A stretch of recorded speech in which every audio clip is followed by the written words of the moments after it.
One of my tribe that is a member, and there's another guy that lives on a reservation that has joined, but I always would like to take the opportunity to see the people that have been helping us along the way. I want to say thank you. I appreciate it. Big business is very hard to fight. I lost my brother at the age of 31. He had an enlarged heart, and he was so enlarged it could not be repaired. He worked down at Reed Gardner Power Plant since he was around 21 years of age. We had been so proud of him. He worked day and night in the coal yard, and he had so much overtime. We're really proud of him for being such a hard-working guy. And then one day he just collapsed and he died. And since that time, he would be maybe 53, and I'm 55, so he died. That would be 20 years ago. So I watched his kids grow up without a father.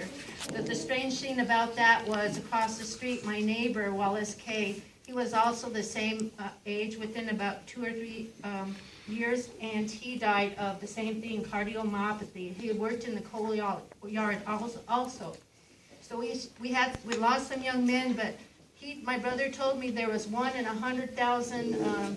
1 in 100,000 was his odds of getting cardiomyopathy. But why does it make sense for my neighbor, another young guy, to get the same thing?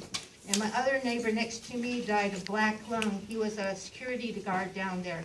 So over the years, I thought, raising my children, I didn't take the time to notice. I'm an accountant by trade, and I ended up working in the social services area, but because when I worked for my tribe, I see too many things wrong with the money, so I didn't last there. And so it really hurt my feelings to not be able to work in my trade that I went to college for. So I thought, for sure, I'll just have to ride it out. I'm going to stay here. And that swept me into the social services area, where I realized how many people were sick. I worked for a vocational rehab program. We have a small reservation, and we got a vocational rehab grant because we had so many sick people on our reservation. We won bigger tribes with 20, 30 times bigger than us, and we got more dollars to go to us because we had so many sick people. And they started doing a survey, and once I got in that job, I started looking at their records. And I said, dang, is there anybody that isn't sick? My neighbor's sick. She has the ambulance goes over there. The special education bus stops here, here, and here for all the children. All the people qualify for voc rehab. I said, what is going on? And I started thinking about my brother. I was contacted by a lady that worked in, her husband worked there. And she told me that her husband died of cardiomyopathy. And there was a study done so many years ago, and that there were so many people that were trying to fight it. And they just started off with a small lawsuit, and then they ended up getting, they had a team of lawyers that came against them from Nevada Energy, Nevada Power at the time. And she said, the reason why your brother and the other guy died is because they were so young and their hearts didn't have as much vessels. I don't know how true this is, but she goes, he's dead now. I remarried, and I do a grief counseling class, and she found me out of the paper. And, I got swept in and to this fight that we're doing, but let me tell you that big business is very hard to fight. We went to try to secure our water rights when I was on the Tribal Council against Las Vegas Valley Water District. We did the same thing. They come against you with all their lawyers. We can't afford lawyers, and this is how we've been able to get help. Our tribe has never been able to spend the money to fight Nevada Power. We've had a lot of complaints. Nothing has went anywhere.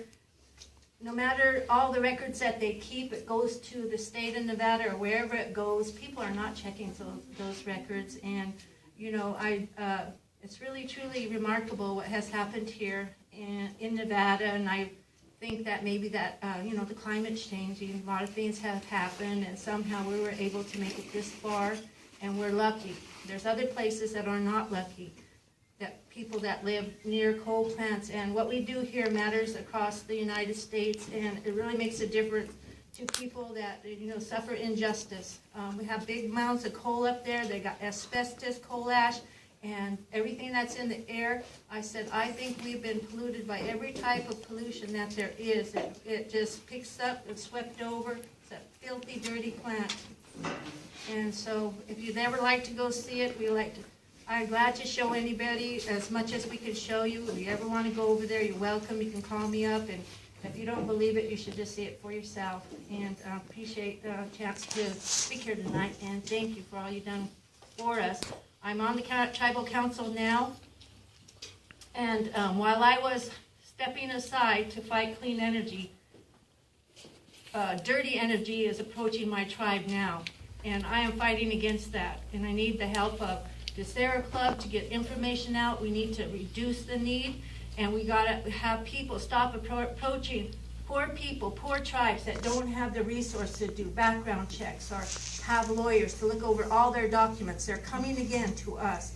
And so that's, I had some help today with the Sierra Club, but it's going to happen to other people. And I'll try to stop that from happening as much as I can, but they're approaching us, and they're here.